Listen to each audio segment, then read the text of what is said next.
Praise the lord. మనము ఏ పని చేయాలన్నా కూడా ఒక చిన్న మొదలే ఉంటుంది కదా. ప్రారంభం అయితే చాలా చిన్నగా ఉంటుంది. ఏదైనా కట్టించాలనుకుంటే ముందుగా మనము మన స్థలం ఎంత ఉంది, అందులో మనము ఎలా ఎలా నిర్మించుకోవాలి, ఆ ఇంటికి కావలసినటువంటి ఏర్పాట్లు ఎలా ఉండాలి, దాని గురించిన ప్లాన్, ఇవన్నీ కూడా మనము సిద్ధం చేసుకొని దానిని అప్రూవ్ చేసుకొని చేయించుకుని ఆ తర్వాత మనము దాని గురించి దానికి సంబంధించిన ఒకవేళ డబ్బు అవసరమైతే లోన్ తీసుకోవడమా, లేకపోతే ఉన్నదా, లేకపోతే ఏదైనా సరే అదంతా కూడా ఉందా లేదా సమస్తం చూసుకున్న తర్వాతనే ఏదైనా కూడా స్టార్ట్ చేస్తాము.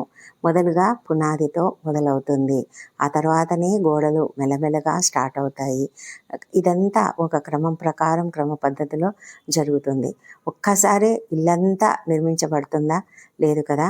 అలాగే మన జీవితంలో మనం ఏ పని చేస్తున్నప్పటికీ కూడా చిన్న పనితోనే స్టార్ట్ చేస్తాం. కాబట్టి మనం ఏ పని అయినా కూడా ఇది అల్పమైనది, నేను ఇంతనే ఈ కొద్దిగానే వేసుకుంటాను, ఇప్పుడు నాదొక్కటి వేసుకుంటాను ఇంకా చాలు అని అనుకోలేం కదా. అయితే ప్రతి పని ఇంకా చాలు కదా, ఇది సరిపోదు కాబట్టి నేను దిగులు పడిపోతాను, నేను కృంగిపోతాను అని అనుకునే దానికి కాదు. ఏదైనా చిన్న స్టెప్తోనే మనము చిన్న అడుగుతోనే ప్రారంభిస్తాం, ఆ తర్వాతనే మనం ముందుకు కొనసాగుతాము. దాని గురించి దేవుడు మనకు తోడై ఉన్నాడు, మనకు సహాయం చేస్తాడు అన్న ఆలోచన మనం కలిగి ఉండాలి.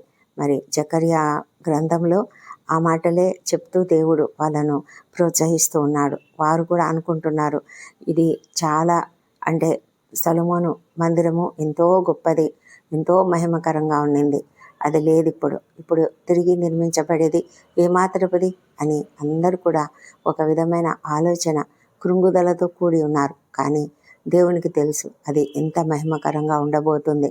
అందుకే అల్పంలై ఉన్నాయని మీరెప్పుడు కూడా ఆలోచించవద్దండి. మీ జెరుబ్బాబెలు చేతిలో గుండు నూలు ఉన్నా కూడా చాలు, అది చాలు, అది చూస్తే కూడా నేను చాలా సంతోషిస్తాను అని దేవుడు చెప్తున్నాడు. నీ జీవితంలో నువ్వు ఎలాంటి కార్యం చేయాలనుకుంటున్నావు, ఏ పని చేసినా కూడా దేవుడు నిన్ను ఆశీర్వదిస్తాడు.